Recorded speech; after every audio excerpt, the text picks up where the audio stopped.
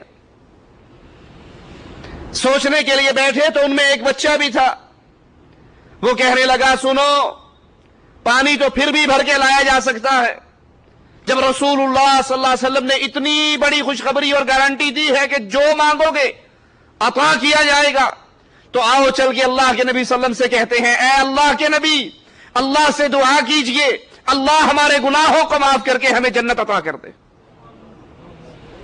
رسول اللہ صلی اللہ علیہ وسلم کے یہ صحابہ آئے، کہنے لگے اللہ کے نبی دعا کیجئے اللہ ہمارے گناہوں کو معاف کر دے۔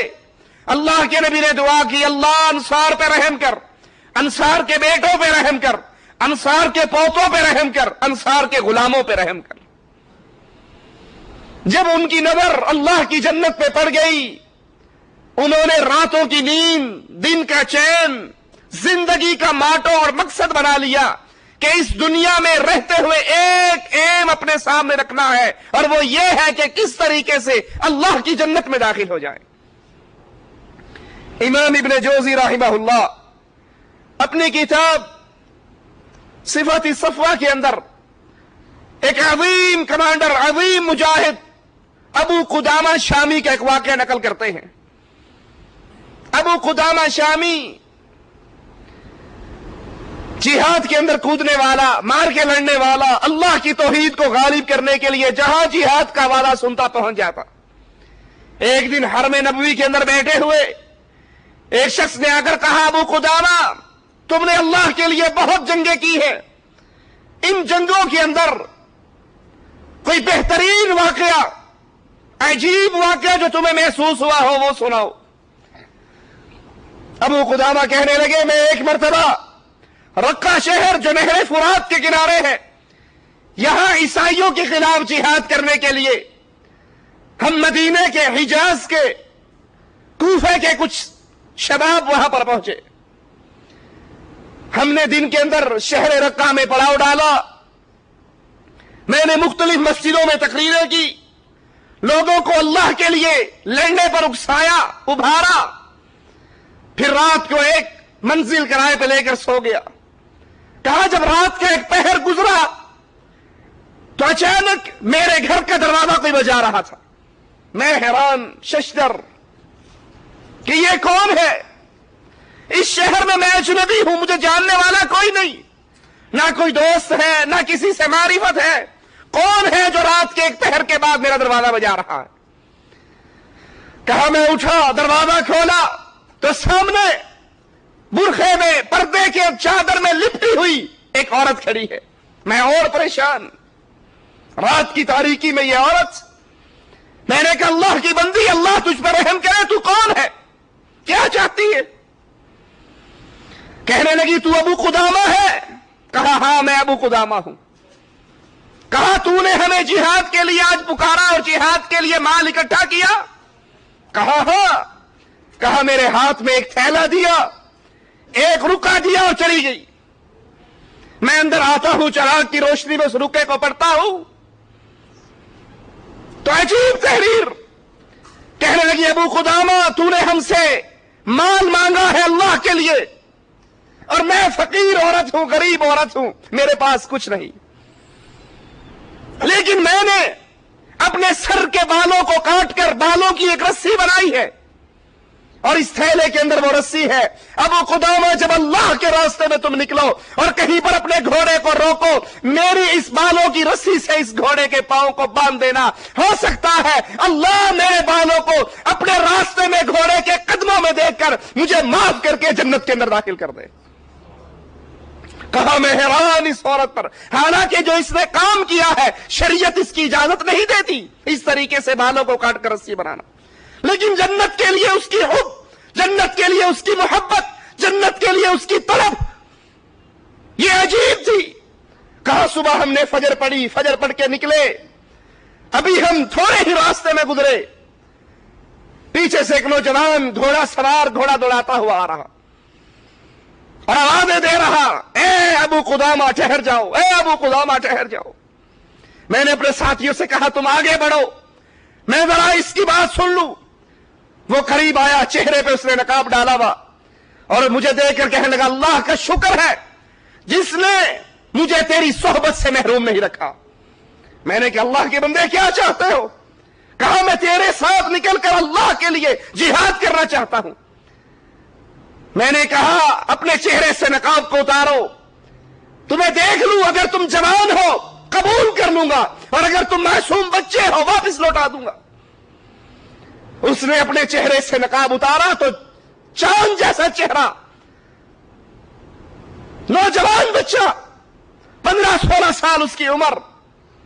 میں نے کہا اللہ کے بندے تم معصوم بچے ہو، یہ جہاد بڑا عظیم عمل ہے، تم واپس لوٹ جاؤ۔ کہا میری ماں نے مجھے یہ سبق پڑھا کے بھیجا تھا، بیٹا واپس نہیں آنا، وہ مجھے کبھی قبول نہیں کرے گی، اور اس نے تمہیں سلام کہا ہے۔ کہا تیری ماں کو میں کیا جانوں؟ کہا میری ماں وہی تو ہے جو رات کو آ کر تجھے تھیلا اور رسی دے کر گئی تھی،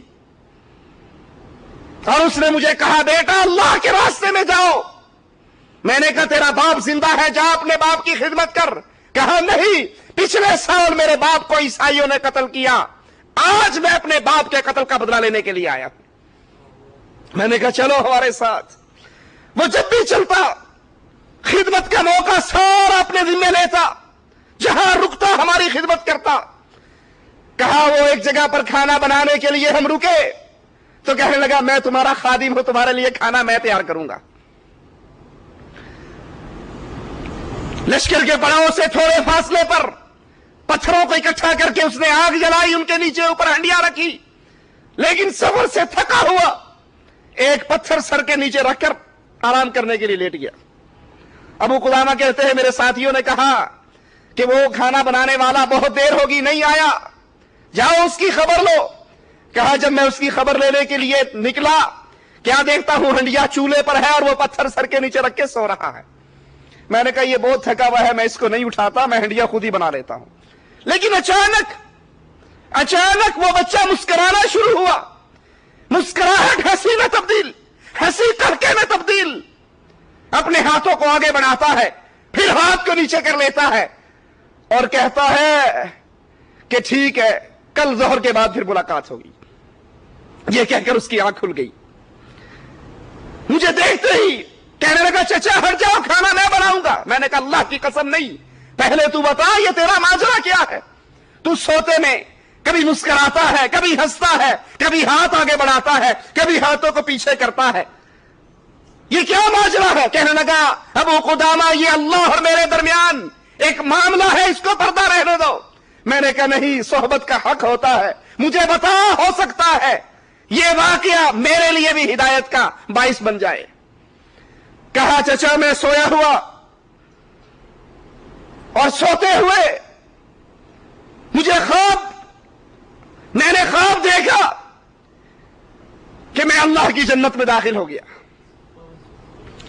دودھ کی نہریں، شہد کی نہریں، عجیب منظر جو میں نے زندگی میں کبھی نہیں دیکھے، اور ایک محل کے سامنے سے گزرا، حسین و جمیل لڑکی ہے وہاں پر موجود، اور ایک ان میں سے میری طرف اشارہ کر کے کہہ رہی ھذا زوج المرضیہ، یہ مرضیہ کا خامند، یہ مرضیہ کا زوج۔ میں نے اس سے کہا کیا تو مرضیہ ہے؟ کہنے لگی نہیں، اس محل کے اندر داخل ہو جا، اس محل کے اندر مرضیہ ہے، میں تو مرضیہ کی خادماؤں میں سے خادمہ ہوں۔ کہا میں اس محل میں داخل ہوا، سونے کا پلنگ جس پہ جنت کی ایک حور بیٹھی ہوئی، اور مجھے دیکھ کر کہنے لگی اللہ کا شکر ہے جس نے مجھے تیرے لیے اور تجھے میرے لیے پیدا کیا۔ میں نے اس سے پوچھا میں کہاں ہوں؟ کہا تو جنت میں ہے۔ میں نے پوچھا تو کون ہے؟ کہا میں ہمیشہ تیرے ساتھ رہنے والی تیری جنت کی حور تیری بیوی ہوں. کہا میں نے اپنے ہاتھ کو آگے بڑھایا, اس نے پیار سے میرا ہاتھ پیچھے کر کے کہا نہیں ابھی نہیں, کل ظہر کے بعد ملاقات ہوگی, کل ظہر کے بعد ملاقات ہوگی. میں نے اس سے کہا بھتیجے تو نے بڑی خیر دیکھی ہے, بڑی اچھی چیز دیکھی ہے. اس کے بعد ہم نکلے, کفار سے مقابلہ ہوا, صفیں سیدھی ہوئی, ہر کوئی اپنے پیارے کو اپنے قریب کر رہا, اپنے دوست کو اپنے قریب کر رہا. لیکن میں نے سوچا اس نوجوان کا تو کوئی نہیں. میں نے اس کی تلاش لشکر میں کرنی شروع کی تو کیا دیکھتا ہوں, یہ بچہ پہلی صف کے اندر کھڑا ہے. میں نے کہا بیٹا تجھے جہاد کا کوئی اندازہ ہے, کوئی تجربہ ہے؟ کہا نہیں چچا, اللہ کی قسم یہ میرا پہلا مقابلہ ہے کفار کے ساتھ. میں نے کہا اللہ کے بندے پہلی صف میں نہ ٹھہر, آخری صف میں ٹھہر. اگر فتح ہوئی تو بھی ہمارے ساتھ فتح پائے گا, اور اگر مسلمانوں پر کوئی مصیبت نازل ہوئی تو سب سے پہلے مقتول تو نہ ہوگا. میں نے اس کے ہاتھ کو پکڑا پیچھے کھینچنے کے لیے, کہنے لگا چچا کیا تم چاہتے ہو میں آگ میں جاؤں؟ میں نے کہا استغفر اللہ, آگ سے بچنے کے لیے تو ہم نے کلمہ پڑھا اور جہاد کے لیے آئے. کہا چچا اللہ نے اپنے قرآن میں کہا جب تم کفار کے سامنے کھڑے ہو جاؤ پھر تم میں سے جو پشت موڑ کے بھاگے گا وہ جہنم کے اندر جائے گا. چچا میں پشت موڑنا نہیں چاہتا. میں نے کہا بیٹا نہیں, اس آیت کا وہ معنی نہیں جو تم لے رہے ہو. میں اس کو پیچھے دھکیل رہا ہوں اور وہ اپنا ہاتھ چھڑا رہا ہے. اسی دوران جنگ کا آغاز ہو گیا. جنگ شروع ہوئی, تلواریں بلند ہوئی, گردنیں کٹی, ہاتھ اڑے, خون کی ندیاں بہی. بالآخر ظہر کے بعد اللہ عز و جل نے مسلمانوں کو عیسائیوں پر فتح دے دی. اپنے پیاروں کو تلاش کرتا ہے, ان کی لاشوں کو تلاش کرتا ہے. میں اس بچے کی تلاش کے اندر نکلا, میں اس بچے کی تلاش میں نکلا. کیا دیکھتا ہوں وہ پھول جیسا چہرہ زخموں سے چور ہوا ہوا, اور لوگوں سے کہہ رہا ابو قدامہ کو بلاؤ, میرے چچا ابو قدامہ کو بلاؤ. میں اس کے سرحانے پہ گیا, سرحانے پر بیٹھا. میں نے کہا بھتیجے میں ابو قدامہ ہوں. کہا اللہ کا شکر ہے جس نے مجھے اس وقت تک زندہ رکھا جب تک میں تجھے وصیت نہ کر دوں. اور میری وصیت یہ ہے واپس رکھا شہر جانا, میری ماں سے ملنا اور میری ماں کو خوشخبری دینا کہ اللہ نے تیرے ہدیے کو قبول کر لیا ہے. اور میری ماں آپ کی بات میں یقین نہیں رکھے گی, بلکہ میرے جسم پہ یہ کٹے پھٹے ہوئے خون سے بھرے ہوئے کپڑے یہ لے کر جانا اور میری ماں کو دکھانا. یہ کہتے ہی اس کی زبان سے آخری جملہ جو نکلا وہ یہ تھا چچا میں مرضیہ کی خوشبو اپنے سرحانے پر پا رہا ہوں. یہ کہا اور اس کی روح پروان ہو گئی. کہا میں نے اس بچے کے کپڑے لیے, اب میرا سب سے بڑا غم اور ہم یہی کہ کسی طرح اس کی ماں تک جا کر یہ پیغام پہنچا دوں. کہا رقہ شہر میں داخل ہوا, میں اجنبی جانتا نہیں اس کی ماں کا گھر کہاں.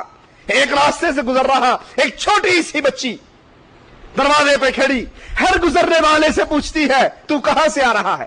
وہ کہتا ہے میں جہاد سے آ رہا ہوں. کہا تمہارے ساتھ میرا بھائی تھا. کہا میں تو نہیں جانتا تمہارا بھائی کون ہے. وہ گزر جاتا ہے, دوسرے سے پوچھتی ہے, تیسرے سے پوچھتی ہے, چوتھے سے پوچھتی ہے تمہارے ساتھ میرا بھائی تھا. میں نے پہچان لیا یہی وہ بچی ہے جس کا بھائی جس نے مجھے وصیت کی. میں نے اسے کہا تیری والدہ کہاں ہے؟ وہ والدہ کو بلا کر لائی. اس عورت نے مجھے دیکھتے ہی پہلا سوال کیا ابو قدامہ خوشخبری لے کر آئے ہو یا بری خبر لائے ہو؟ مبشر ہو یا معزی ہو؟ میں نے کہا خوشخبری کیا ہے تیرے نزدیک؟ کہا اگر تو یہ خبر لے کر آیا میرا بیٹا کافروں سے لڑتا ہوا اپنے جسم کے ٹکڑے کروا کر اللہ کی جنتوں کا مہمان بن گیا تو تو خوشخبری لے کر آیا ہے. اور اگر یہ خبر لایا ہے کہ بچہ زندہ بچ گیا اور مال غنیمت لے کر آ رہا ہے تو تیری خبر میں کوئی خوشی نہیں ہے. میں اس عورت کے جذبات میں حیران. میں نے کہا نہیں اللہ کی قسم اگر یہ بات ہے تو پھر میں خوشخبری لے کر آیا ہوں, خوش ہو جا, اللہ نے تیرے بچے کی قربانی کو قبول کر لیا. کہنے لگی کوئی دلیل دو, اور میرے ہاتھ کے تھیلے پر اس کی نظریں ہو. میں نے اس کو وہ کپڑے دیے جن سے خون نکل رہا. جس میں اس کی شہادت کے آثار وہ لیتے ہی اللہ اکبر کی صدا لگاتی ہے، اپنے گھر میں داخل ہو کے دروازے کو بند کر کے کہتی ہے اللہ پچھلے سال میرے خامد نے تیرے راستے میں اپنی جان کی قربانی دی، اس سال میرے بیٹے نے قربانی دی، اگر اللہ تو نے میری اس قربانیوں کو قبول کیا تو ایک سوال کرتی ہوں اللہ مجھے جنت میں داخل کر دے۔ میں نے دروازے کو بجایا، کہیں یہ دروازہ کھول دے، اس کو کوئی مال کی ضرورت ہو، میں لوگوں میں اس کا تعارف کرواؤں، اس کی شان بلند ہو، لیکن واللہ نہ اس نے دروازہ کھولا نہ میرا کلام سنا، زبان سے ایک ہی بات کہتی ہے اللہ اگر یہ قربانی ہے تیری ذات کے لیے تو نے ان کو قبول کر لیا ہے، پھر ایک سوال کرتی ہوں اللہ مجھے جنت عطا کر دے۔ سوچئے یہ جنت کے سچے متلاشی، یہ جنت کے سچے سوداگر جنہوں نے یہ فیصلہ کر لیا زندگی کے اندر ایک ہم اور غم ہے کسی طرح ایسا کام کر گزرے اللہ راضی ہو کے جنت عطا کر دے۔ اللہ کے لیے اپنے گریبانوں میں جھانکو، اللہ سب سے پہلے کہنے والے کو غور اور فکر کی توفیق دے، ہم نے اس جنت کے لیے کیا تیاری کی ہے، اس جنت کے لیے میری اور آپ کی کیا کوشش ہے۔ یہ جنت کہ رسول اللہ صلی اللہ علیہ وسلم فرماتے ہیں جنت میں ایک بالش کی جگہ دنیا اور دنیا میں جو کچھ ہے سب سے قیمتی، وہ جنت جس کے بارے میں رسول اللہ صلی اللہ علیہ وسلم فرماتے ہیں جنت میں اللہ نے مومن کی بیوی حور اس کے سر کا دوپٹہ اتنا عزتوں والا ہے کہ کائنات کی ہر چیز مل کے اس کی قیمت ادا نہیں کر سکتی۔ دنیا وما فیہا، دنیا اور دنیا میں جو کچھ ہے وہ حور کے دوپٹے کی قیمت ادا نہیں کر سکتی۔ اس جنت کے لیے فکر کرو، اس جنت کے لیے دوڑ لگاؤ، اس جنت کے لیے کوشش کرو، اس جنت کا حصول زندگی کا نصب العین بناؤ۔ مال اکٹھے ہو جائے، کوٹھیاں بن جائے، کاریں آ جائے، اولاد پھیل جائے، سب کچھ ہے، لیکن اگر جنت کا سودا نہیں ہے تو یہ سب بیکار ہے۔ اور اس جنت کے لیے دوڑ کیوں نہ ہو کہ یہ جنت چیز ہی ایسی ہے۔ موسیٰ علیہ السلام اپنے اللہ سے کہتے ہیں، صحیح مسلم میں یہ روایت موجود ہے، اے اللہ سب سے کم درجے کا جنتی وہ کون ہوگا؟ فرمایا موسیٰ علیہ السلام یہ وہ ہوگا جو سب سے آخر میں جنت میں داخل ہوگا، پل صراط پہ سے گرتا پڑتا پل صراط کو کراس کرے گا، مڑ کر جہنم کو دیکھے گا، کہے گا اللہ کا شکر ہے جس نے اس جہنم سے مجھے نجات دے دی۔ سامنے ایک درخت نظر آئے گا، کہے گا اللہ عز و جل اس درخت کے نیچے پہنچا دے، اس کی چھاؤں میں بیٹھوں، اس کا پانی پیوں، اس کا پھل کھاؤں۔ مالک کہے گا بندے اگر تجھے یہ دے دیا تیری تمنائیں اور بڑھیں گی، تو اور بھی مانگے گا۔ کہا نہیں اللہ بس یہ دے دے اور کچھ نہیں مانگتا۔ اللہ اپنے اس بندے کو اس درخت کے نیچے پہنچا دے گا، تھوڑی دیر کے بعد کچھ فاصلے پر اس سے زیادہ خوبصورت درخت نکلے گا، وہ کہے گا اللہ اس درخت کے نیچے پہنچا دے۔ اللہ کہے گا بندے ابھی تو نے وعدہ کیا تھا کچھ نہیں مانگتا، کہا اللہ یہ دے دے اور کچھ نہیں مانگتا۔ تھوڑی دیر کے بعد جنت کے دروازے پر ایک درخت نمودار ہوگا، اب یہ بندہ ایسی چیز دیکھ رہا ہے جس پہ صبر نہیں کر سکتا، کہتا ہے اللہ اس درخت کے نیچے پہنچا دے، تیری عزت کی قسم کچھ نہیں مانگتا۔ اللہ اس کو جنت کے درخت کے نیچے پہنچائے گا، یہ جنتیوں کی آوازیں سنے گا، ان کے کہہ کے سنے گا، جس نعمتوں میں پہلے جنت ہوں گے ان کو دیکھے گا، کہے گا اللہ ایک سوال کرتا ہوں مجھے اس جنت میں داخل کر دے۔ اللہ کہے گا جا اس جنت میں داخل ہو جا۔ یہ دوڑتا ہوا جنت کی طرف جائے گا، اچانک اس کے دل میں یہ خیال پیدا ہوگا انہا ملآ، جنت تو بھر چکی ہے، حوروں کی شادیاں ہو گئی، محلات تقسیم ہو گئے، میں کہاں جاؤں؟ یہ کہے گا اے اللہ جنت بھر چکی، جنت میں کوئی جگہ باقی نہیں بچی، میں کہاں جاؤں؟ اللہ عز و جل سے سوال کرے گا اچھا ان یکون لک مثل ملک ملک من ملوک الدنیا، کیا تو راضی ہے تجھے اتنی بڑی جنت دی جائے جتنی ایک دنیا کے اندر کسی بادشاہ کی بادشاہت ہوتی؟ وہ کہے گا اللہ میں راضی ہوں۔ اللہ کہے گا یہ تیرے لیے اور اس طرح کی ایک اور جنت، اس طرح کی ایک اور جنت، اس طرح کی ایک اور جنت، 5 جنتیں تیرے لیے اور اس طرح کی 10 جنتیں اور تیرے لیے. وہ کہے گا اللہ میں راضی، اللہ میں راضی ہو گیا. اللہ عز و جل اس بندے کو بلائے گا، اے بندے مانگ کیا مانگتا ہے، تیرے دل میں کیا خواہش ہے سوال کر. یہ سوال کرے گا، مالک اس کو عطا کرتا جائے گا، یہ مانگتا جائے گا، اللہ دیتا جائے گا، یہاں تک کہ اس کی ساری تمنائیں ختم ہو جائیں گی. پھر اللہ اسے کہے گا اے بندے اولا تريد كذا سل مني كذا، تجھے فلاں چیز نہیں چاہیے، فلاں نعمت نہیں چاہیے، مجھ سے یہ بھی مانگ، یہ بھی مانگ، یہ بھی مانگ. اللہ خود اس کو چیزیں بتائے گا، اس کے دل میں تمنائیں پیدا کرے گا، وہ بندہ مانگتا جائے گا، اللہ عطا کرتا جائے گا. یہ سب سے آخری جنتی، یہ اپنے جنت میں داخل ہوگا، محل میں داخل ہوگا. اس کی حوریں، اس کی بیوی جنت کی اس کا استقبال کریں گی، ترانے گائیں گی، ہم تیری وہ بیوی ہیں جو سدا تیرے ساتھ رہیں گی، سدا جوان رہیں گی، سدا راضی رہیں گی، کبھی ناراض نہ ہوں گی، کبھی دور نہ ہوں گی، کبھی چھوڑ کر نہ جائیں گی. موسیٰ علیہ السلام نے جب یہ بات سنی کہنے لگے اللہ یہ سب سے کم درجے کا جنتی ہے تو سب سے اعلیٰ درجے کا جنتی کون ہوگا؟ کہا موسیٰ سب سے اعلیٰ درجے کا جنتی تو وہ ہے جس کو وہ نعمتیں ملیں گی نہ کسی کان نے سنی، نہ کسی آنکھ نے دیکھی، نہ کسی کے دل و دماغ پر خیال بھی آیا. جنت کے سچے طلبگار جب جنت کی بات کو سنتے ہیں پھر اپنی زندگی کے اندر اس جنت کے حصول کے لیے لمحات کو اس جنت کی تیاری میں گزارتے ہیں. رسول اللہ صلی اللہ علیہ وسلم نے بدر کی میدان، بدر کی جنگ کے لیے صحابہ کو آواز دی.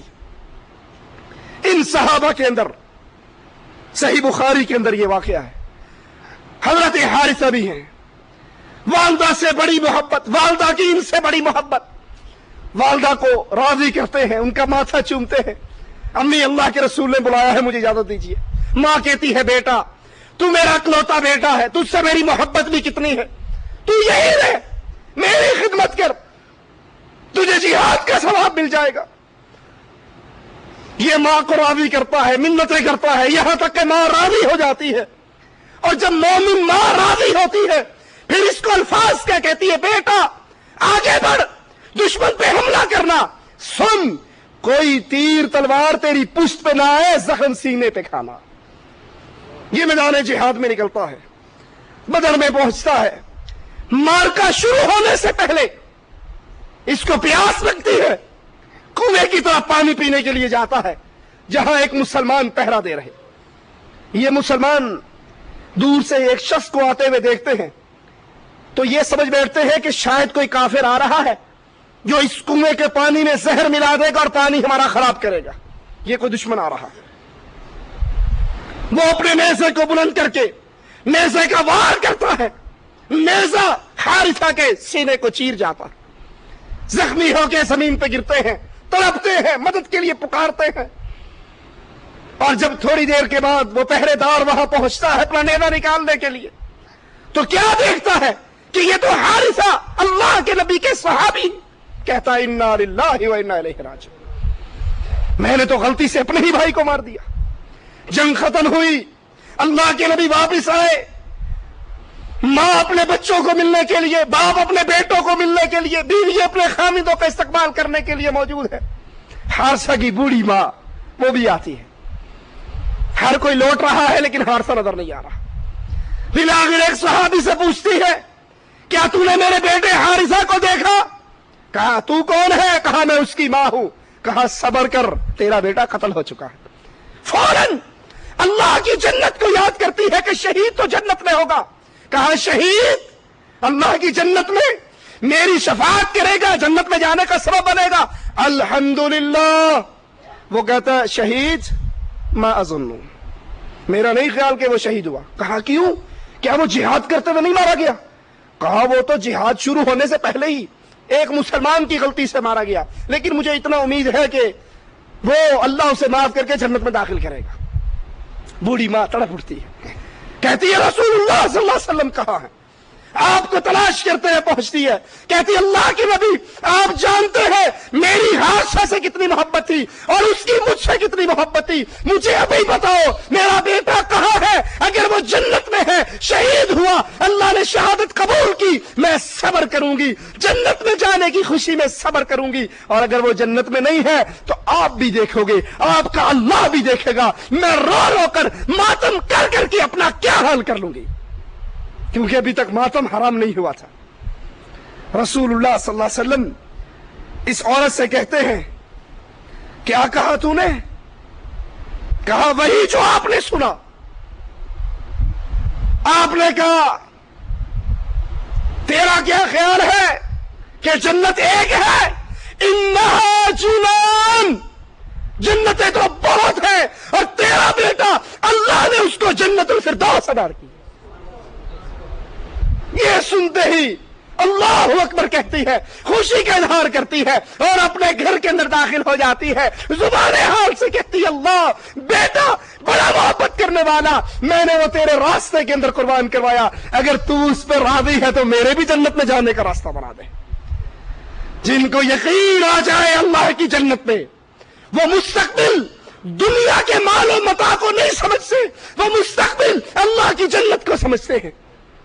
رسول اللہ صلی اللہ علیہ وسلم کے پاس ایک یتیم آتا ہے، صحیح بخاری میں یہ واقعہ موجود ہے، آ کر کہتا ہے اللہ کے نبی صلی اللہ علیہ وسلم میرا باغ میرے بھائی کے باغ کے ساتھ ہے، میرے بچے باغ میں رہتے ہیں، میں اپنے باغ اور بھائی کے باغ کے درمیان دیوار کھڑی کرنا چاہتا ہوں، لیکن ایک کھجور اس کی دیوار کے راستے میں آ گئی، میں نے اس سے کہا یہ کھجور بیچ دے، وہ نہیں مانتا، میں نے کہا ہدیہ دے دے، وہ نہیں مانتا، اللہ کے نبی میں سفارش کیجئے یہ کھجور مجھے دے دے تاکہ میں دیوار کھڑی کر لوں۔ آپ نے اس باغ والے کو بلایا، کہا یہ کھجور اس کو دے دے، اس نے اپنی کوئی سوچ سوچی، راضی نہ ہوا، آپ نے پھر کہا یہ کھجور دے دے، وہ راضی نہ ہوا، آپ نے یہاں تک کہا یہ کھجور تو اس یتیم کو دے دے، میں جنت میں پھلدار کھجور کا وعدہ کرتا ہوں، وہ پھر بھی راضی نہ ہوا۔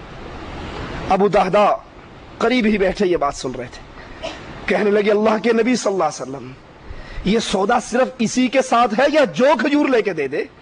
کہا جو بھی لے کر دے دے۔ یہ اس کھجور والے کے پیچھے آئے، کہا تو جانتا ہے ابو دہدا کا باغ مدینے میں دیکھا ہے تو نے؟ کہا اس باغ کو کون نہیں جانتا، 600 کھجوریں ہیں جس باغ کے اندر، چشمے ہیں جس باغ کے اندر، کہا کیا تو راضی ہے یہ سارا باغ تو لے لے اور ایک کھجور مجھے دے دے، سارا باغ تو لے لے۔ وہ حیران ہو کر کہتا ایک کھجور کے بدلے میں سارا باغ؟ کہا سارا باغ، ایک کھجور مجھے دے دے۔ وہ لوگوں کی طرف اشارہ کرتا ہے کہ گواہ ہو جاؤ کہیں یہ مکر نہ جائے۔ کہا بھلے آدمی تجھے تو یہ فکر ہے کہیں مکر نہ جائے، اور مجھے یہ فکر ہے اگر تو باغ پہ بھی راضی نہ ہوتا میں ساری جائیداد تجھے دے کر یہ کھجور لے لیتا۔ دوڑتے ہوئے رسول اللہ صلی اللہ علیہ وسلم کے پاس ہے، اللہ کے نبی میں نے سارا باغ دے کر یہ کھجور لی، اب یہ کھجور میں آپ کو دیتا ہوں، اس یتیم کو دے دو، اس کے بدلے میں جنت کی کھجور کا وعدہ مجھ سے کر لو۔ اللہ کے نبی صلی اللہ علیہ وسلم فرماتے ہیں ابو دہدا ایک کھجور کتنے ہی کھجوروں کے وہ درخت ہیں جنت میں جو پھلوں سے لدے ہوئے ابو دہدا کے ہیں۔ صحابی راوی حدیث کہتا ہے یہ جملہ نبی نے ایک بار نہیں بار بار کہا، کتنے ہی کھجور کے درخت پھلوں سے لدے ہوئے جنت میں ابو دہدا کے ہیں۔ ابو دہدا واپس آئے، باغ کے دروازے پہ کھڑے ہوئے، اندر داخل نہیں ہوئے، وہیں سے آواز لگائی ام دہدا باہر نکل آؤ۔ کہا باہر نکل آؤں؟ آج خامد گھر میں نہیں آ رہا، باہر سے ہی بلا رہا ہے۔ کہا کیوں؟ کہا یہ باغ ہمارا نہیں رہا۔ کہا ہمارا نہیں رہا؟ اتنے سالوں کی محنت سے قطرہ قطرہ جوڑ کر یہ باغ بنا تھا، ہمارا نہیں رہا؟ کہا نہیں۔ کہا کیسے بیچا؟ کہا ام دہدا یہ باغ دے کر رب سے جنت لے لی ہے۔ اب یہ کھجور والے نے کہا ام دہدا یہ باغ ہمارا نہیں رہا، ہمارا نہیں رہا؟ کہا ہمارا نہیں رہا؟ اتنے سالوں کی محنت سے قطرہ قطرہ جوڑ کر یہ باغ بنا تھا، ہمارا نہیں رہا؟ کہا نہیں۔ کہا کیسے بیچا؟ کہا ام دہدا یہ باغ دے کر رب سے جنت لے لی ہے۔